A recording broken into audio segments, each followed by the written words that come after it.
Good morning. God bless. What is great, good, and real? We got some good stuff for you today. Hit me early, often, inspired me. We're going to talk about why you're not broke. You're just burning light. You're not out of energy, you're out of alignment. And the real reason you feel so depleted isn't because you've been doing too little. It's because you've burned sacred voltage in places that never deserved your light. This is spiritual burnout in disguise, not because your purpose is too heavy, but because your ego keeps picking up things your soul never agreed to carry. You're not broke. You're just burning through an inheritance you didn't realize was limited. Warning, spiritual circuitry corrupted, and I see it. It's on fire. This is a doctrine for the gifted but drained, for the leaders who still glow on the outside but feel hollow on the inside. If you've ever wondered why you can be talented, driven, spiritually aware, and still feel fried, it's not your output, it's your operating system. Side effects may include spiritual fatigue from multitasking your identity, emotional collapse in your quietest moments. Have you even gone quiet though? Loss of divine signal due to ego-led execution. The illusion of being on fire when you're really on fumes. Welcome to Raw for Epoch 2 Day 153. Today we ordered the cost of spiritual fragmentation and show you why doing it all might be burning you out of your all. Let's get into our concept overview. What if the exhaustion you're feeling is not from the grind, but splitting your light? I believe most people don't know they're burning their inheritance because the burn feels like passion. It often feels like progress until it doesn't. Here's what we do. We light up for everybody, everywhere. We bend into every role, father or wife, or mother, leader, friend, visionary. We pour energy into commitments we never consecrated and then wonder why we crash even when we win. And here's the truth. Every role you step into without spiritual authorship requires more light than it returns. So you're not plugged in, you're leaking. Here's what you'll learn. Why splitting your spiritual light fractures your nervous system. How emotional multitasking burns your divine inheritance. Have you ever stopped to consider what is divinely yours? Why hustle without hierarchy leads to spiritual bankruptcy. How to distinguish ego-led glow from source-sanctioned fire. We on fire. Is that Lloyd Banks? I grew up in the G-Unit days. How to fuse your identity to one true light. God. Here's our visual metaphor for the day. The house with too many bulbs. Picture this. You got a massive power line running into your house. One direct current. Enough energy to light up your whole world and maybe even the entirety of the world. But instead of routing it wisely, you split it. A bulb here, a bulb there, lamp over there, different lights for different roles, different switches for different rooms. And sure, it looks lit, but the bulbs keep blowing out. You keep crashing, huh? Circuits keep shorting, and eventually you trip the breaker. That is what happens when your spirit tries to power multiple masks. You're not a system administrator. You're a light bearer. But the more you fragment your identity, the more you turn sacred fire into scattered sparks. Let's get into my personal perspective. I was never broke, even when I was broke. I was burning inheritance. Likely like you, I used to think I was just tired, mentally taxed, emotionally spent, physically fried. But I realized I wasn't really tired. I was misusing sacred voltage. Every time I chased vision without vetting it through God, I burned light I didn't earn. Every time I moved from obedience into obsession, I lit a fire that didn't come from heaven. And here's what hit me the hardest. You can still feel on fire and be winning and dominating and be fully off purpose. Because not all fire is sacred. Some fire comes from friction, from forcing roles you weren't built for, from overperforming in rooms God never stamped. And when you burn too long outside of alignment, you don't just dim, you distort. I started noticing it. The way my spirit would tighten before a call. The way I would grind harder but feel emptier. The way my son and my daughter would talk to me and I'd hear them but not feel them.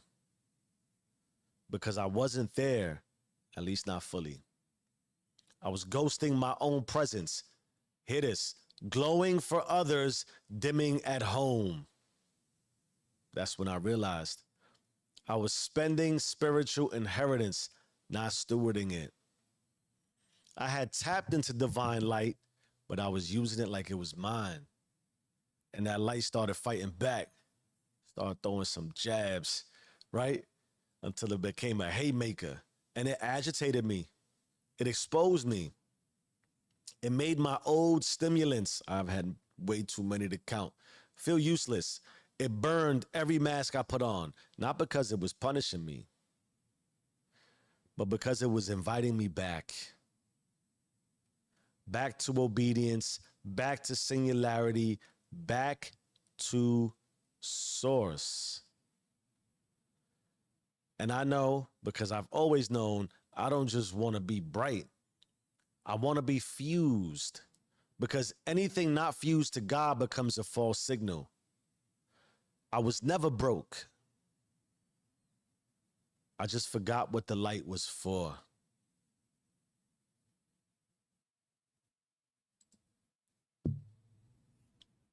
I think this is the great paradox. The inheritance of your light, of your being, of your essence, of who you really are. The inheritance is time here, and it's giving and taking simultaneously. Every moment earned is another one cashed in. And your light, I like to say it like this. If you go back to the visual metaphor, we have to understand that there needs to be light where we go, for us to understand and for us to illuminate. So naturally, we turn on a light. I don't think about that I need to turn a light on when I enter a room. I am the light when I enter the room. Everything else stays dark. Not because it's wrong, not because it's indifferent, but because my light is not needed there at that moment. But in the same way, I install and instill my light everywhere, especially the people I love, the life I see, my future that I'm giving birth to. So it's always on fire in that way. I don't need to turn on a light. I am the light. And if my light is too bright for your light, we can't share light. I bring light to receive light. You shine on me, I shine on you. I illuminate my world. Otherwise, I go dark on you. Spirituality and energy, we talk about this regularly. Part of what I said is a lot of times we feel so strongly that we have to light up for certain people, light up for certain rooms because we somehow have to. I think intentionally, because the universe is intentional, synchronicity, we talk about that. I was coming back just this morning from dropping my daughter off, and there's a really steep hill close to where I traveled through. I've been here for 7 years. There's been on average almost an accident a year. It's just a dangerous hill. I know that. I travel it every day. During this time, it's intense. It's early. People are dropping their kids off at school. I get it. Everybody's in a rush. When I go down that hill, I hold my brake. Out of respect for, I'm not trying to have my light crash into somebody else's light. You hear what I'm trying to say? So behind me, there's somebody rushing, bumper to bumper with me. Like if I hit the brake any harder, this person was going to hit me. We got down to the stop sign. There's a stop sign at the very bottom. So not only am I respecting the hill, and there's multiple ways people could come out of certain sides from a hill.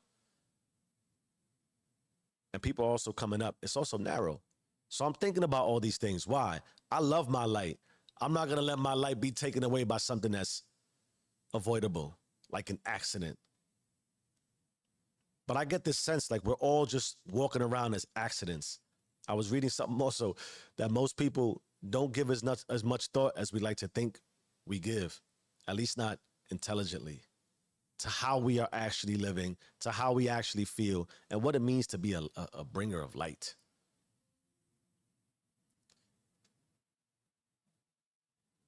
So I get to the bottom of the stop sign, and I could have turned, but there's cars coming in both directions, and so I went the cautious route.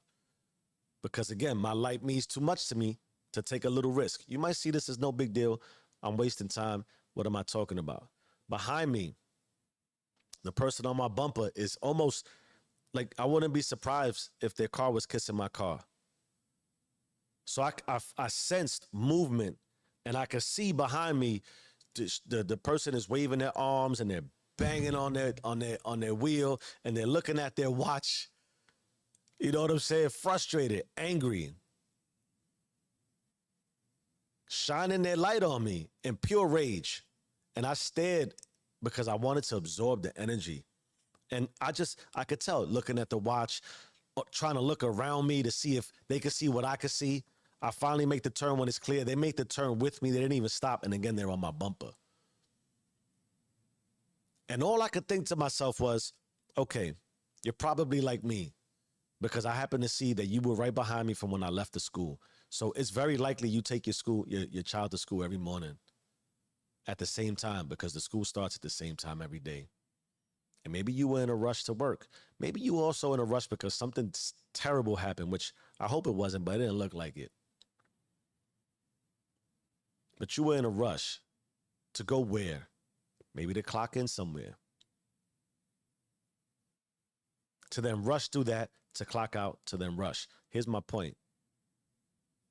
You start your morning on a rush, angry. Your light is furious. Why are you angry? You don't know where you're supposed to be already. I've been through the whole school year, same time every day. Then you're angry to get to a place where most of us are angry when we get there, when we clock in. Mad at your paycheck, mad at your boss, mad you got to be there. So you rush through a moment with the light you created. We miss these things. I try not to. You rush the light you birthed off, angry. You rush down a hill on somebody's bumper, angry, to get to a place you don't really want to be to, angry, to rush out of there, angry, to rush home, angry, to rush through dinner, angry, to rush to start it again the next day.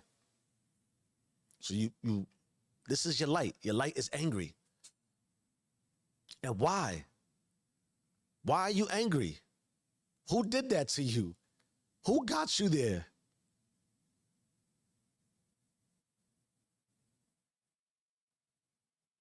But if you shined a light on that light, I assure you, based on what we're seeing with today's world, you change your tune to shine a specific way to make your light look better when you perceive to be watched. But you're always being watched. You're watching your own light. That's why I talk so deeply about paying attention when people, they're walking around screw-faced. Why? Because your light, your soul is screw-faced. You're rushing through your life. You're rushing through your light. You're rushing through the time that's not even guaranteed to you. You're looking, you're mad, you're rushing. You don't have a problem like you think you have a problem. What becomes a problem is when people start stripping you of your light and you wake up and see that there's darkness around your light that you allowed in your light. Or when all the rushing puts you in a situation where you stop taking care of your light and you find out there's something wrong with my physical being, my physical light. Now my whole light is darkening. That's a problem. But all this other nonsense about who's in front of me, who's behind me, I got to rush for this paycheck, I got to rush to be on time, to rush to be angry, to rush to be in toxicity, as if we're not emanating toxicity. So some way, somehow, your light is so bright that you can identify all this dark light and be in and around it all the time, but it's not you. You're not contributing in any way. Your silence is contribution.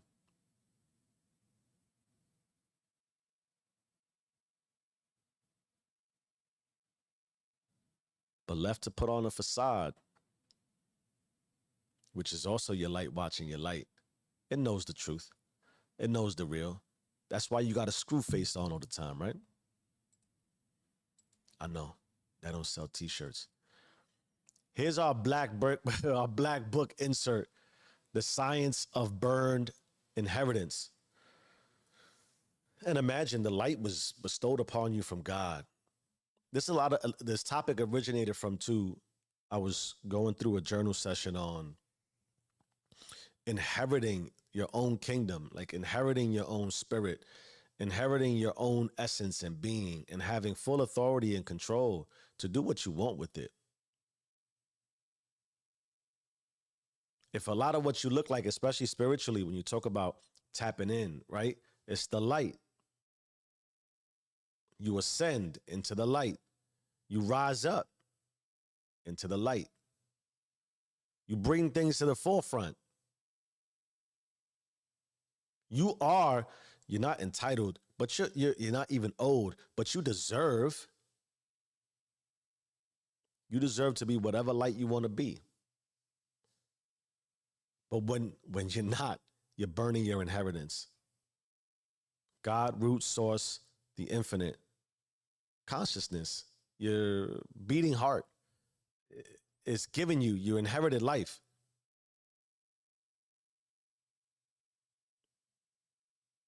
What are you doing with your time? Let's break this down systematically. Your spirit is wired like a high voltage line. When you receive divine instruction, your body and mind act as conductors. But without obedience, focus, and covenant, that power fractures. Let me give you the loop. God gives you clarity. We talked imagination and vision. You saw it. But then you apply that clarity to 5 different roles instead of one singular mission.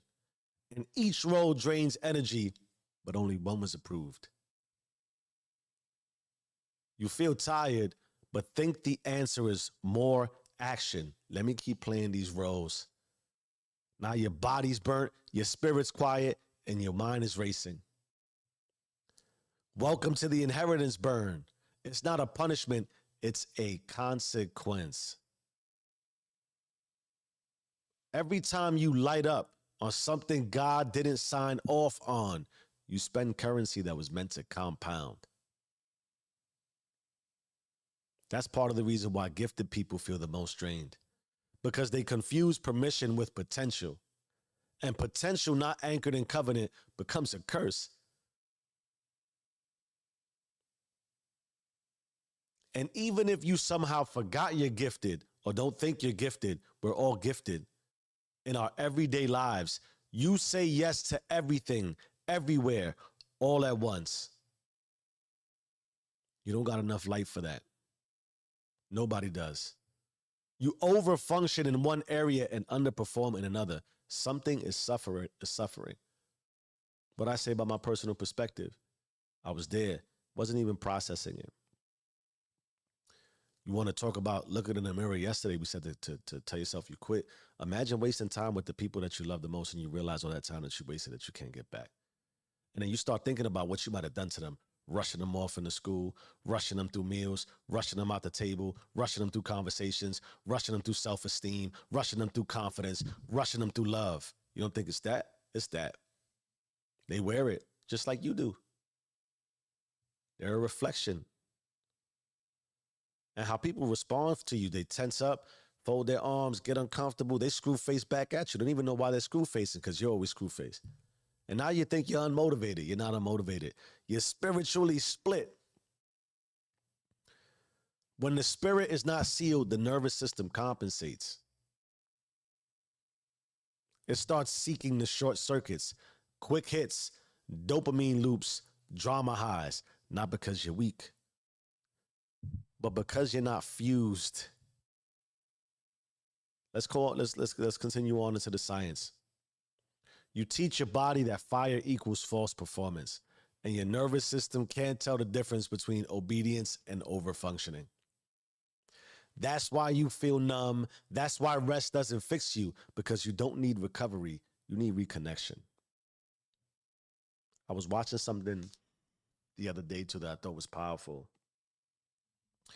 For those of us who do believe that we're doing our best to be everywhere we think we need to be because we feel like we have to say yes, that's fine. You gotta be, I go through this, right? It's not as if I'm immune or have perfected this in any way. I get trapped all the time. I even trap myself. Gotta be up at this time. Gotta be here when I said I was gonna be. Gotta get this done before I said I was gonna get it done. How I said I was gonna get it done. When I said I was gonna get it done. If you're in that mode, and if you're helping people and you're saying yes a lot, take a moment to reflect and be gracious to yourself that I'm doing this because I'm sacrificing my light. And also find a way to enjoy your fruit. That's how good fruit gets spoiled, right? It was there. It was ripe. You just needed to eat it, sit on it, reflect on it, enjoy it. And then get back to still saying yes if it makes you feel better. But give yourself a pause. If you get so focused on only being focused and disciplined for what you're only focused on this and disciplined on, you need to reconnect to that too. You lose that connection, that authority, that light. That's a different level of burnout. It's why we talked about physically going through deload weeks, right? Your body, your nervous system, you're taxing it. The more that you pray, the more that you meditate, the more that you read, the more that you journal, that also has an impact on your nervous system. Massive amounts of deep work over and over and over and over and over with no pause, it'll break you. If for no other reason, and you'll be so deep, you'll forget why you were doing it. There's always a pullback. And I always say too, one of the things I talked about that I journaled recently too, that I put out an episode on years ago. It's to step back, maybe about a year ago. Sometimes you step back to step forward. And sometimes that means taking a lesser role or a lateral role where you're at currently, like for your career. That's where I meant it at the time. But I think here, sometimes you outwork your pace. You get what I'm trying to say? Like you get ahead so far in work. Sometimes I have scripts that are 8, 9, 10 days ahead. So I'm like scripting for June 15th on June 2nd. Which is phenomenal in a lot of ways. But you got to step back, pull back, look at it, reflect, understand, pause, appreciate the work you've put in. That's why you're putting in the work, but then also the pace. So now you've outworked your pace. What am I going to do if I already have June 15th recorded? Scripted? I gotta wait for June 15th. You see what I'm saying? So the pace got to catch up. Now broaden that.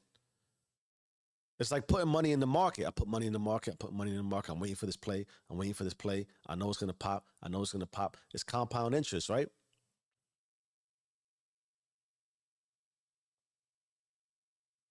And then you wait, boom, it explodes. But the amount of money you have to put in and resilience to stay in that play. You talk about options, right? You want to run an option. You put a call out a couple weeks ahead. You got to wait for it. You put the work in, but you expect to blow. You don't know when you're going to blow, man. But sometimes you got to look back and take a step back and look at it. That's how you recover. You can't recover by continuing to over inundate yourself with the process of that unless you're Goggins, I guess. But that's why Goggins is Goggins. And he's probably 101. And that's why you're 101. I'll leave you with this. The biggest thing as far as where I'm at in my journey, especially with my physical, man, it's genetically, I'm just built a certain way. It takes me longer. And also my age. We talk about 40, I'm going to be 44 in December. So there's just some realities around me having to be patient with the process. Oh, what was I going to say? My body. What were we talking about? Oh, I lost it that quick. Man, when I watch this, I'm gonna want to kick myself in the face. But you gotta give yourself time. You gotta pause, take a step back, give yourself a moment to reflect. See the work, let it catch up to you. Here's the consequences of inaction, because there's always consequences. Without consequences, you're not gonna want to find incentive for yourself. In fact, you won't find incentive. If you don't seal your signal, you'll confuse exhaustion with growth. You will become emotionally fluent but spiritually deaf. You'll spend your best light on roles that never reflect you. You'll overcommit and underdeliver. You'll become highly functioning in dysfunction. I feel like that's an everyday consequence for spirit and life and the reality of consciousness. And worst of all, you will burn through your inheritance and wonder why the blessing never matured. You got to give time. The hardest thing to do is give time. But at the same time, it's being stripped, right? Provided, taken, the paradox. You get it, it's taken. You get it, it's taken. Here's how to lock daily remembrance. You want to practice role reduction rituals. Strip down to one identity daily. Who are you when nobody else is watching? And don't be the screw face riding somebody's bumper, looking at your watch like it's therefore you're late. Cancel, right? Who are you when nobody's watching? Answer that honestly. Cancel one obligation per day that doesn't return light. What is not returning light to you? I don't know if I emphasize this enough. I said it. I provide light to receive light. How else do I get charged up? The alternative is that you're drained. If I'm depositing light in an area where it doesn't match my light, you're stripping me of my light. And sometimes you got to make sacrifices. But who are you making those sacrifices for? Because if I have to provide too much, I shouldn't say too much. If I'm giving my light without receiving reciprocal light, it's usually my wife and my kids.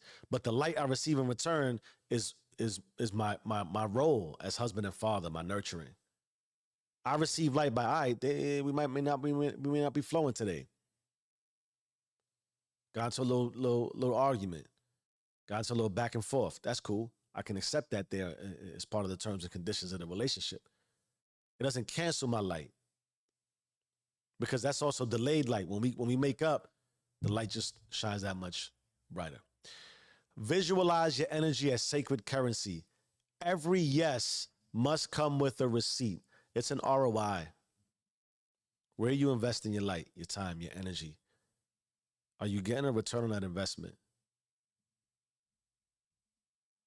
Replace multitasking with mission building. One fire, one fuse, one flame.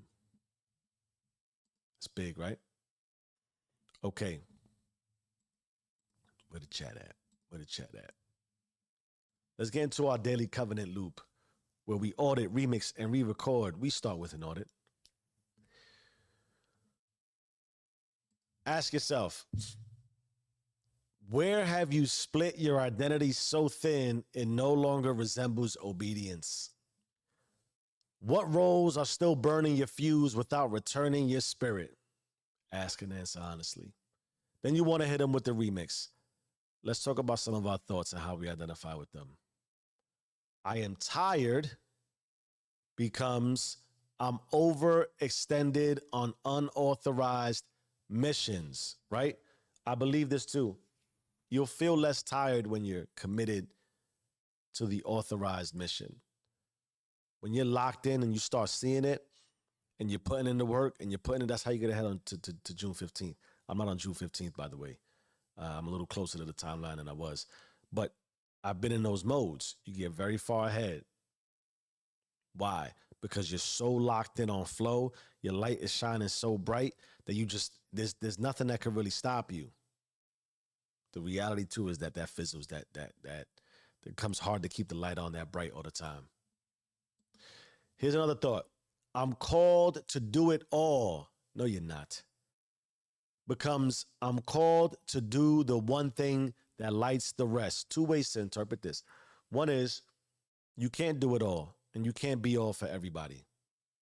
You also can't do it all at the same time. Just had a brief conversation. A couple that we talked to was laughing at each other about how one of the partners starts something, and there's like 9 things started, right? The laundry started, the dinner started, the dishes started, the garbage, and he said, nothing is complete. And he said, but she gets it all done, but nothing is complete. But there's also like, you can't do all of that at the same time. Even if you're like, well, I got the stove on and the dryer's on and the dishwasher's on and I'm sweeping. Yeah, but the stove is stoving. You're not standing in front of it while it's stoving. You understand? Things are automated in that way. So when you're sweeping, you shouldn't be concerned about nothing else. So you can't do it all because you can't be all for everybody and you can't be everywhere at once. And you can only do but one thing at a time. Focus on where you're at. That's how you keep the light shining singularly. Then action identity. Today, choose one flame and cancel 3 that compete with it. I know you got a bunch. Fuse your words, work, and worship into one sealed current. That's why we go through the creation covenant loop. Audit, remix, re-record. Audit, a lot of it is the memory, right? The memory of what we've seen and what we see, what we've actually accomplished and what we wish to accomplish. There's usually there's nothing associated with it but a feeling. And then you provoke thought. And then you take action. So that has to be what you feel, has to be what you think, has to be how you behave. Even if sometimes you're not really feeling it. But it has to be one sealed current. That's how you change your consciousness. Then you declare this out loud. I'm not burning light. I am building legacy. You're not broke. You're not scattered. You're not even lost. You're just spending voltage without system permission. Burning inheritance trying to prove what obedience could seal. You don't need more energy or more 99.99 memberships and t-shirts and coffee cups. You need authorship. So stop trying to be everything. Start becoming the one thing God called you to be. Fuse it, guard it, glow for God only, and let the rest burn out. You own it or be owned by it. You either run the system or the system runs you. Change your mind, change your life. I am who I say I am. Do you and stay rich.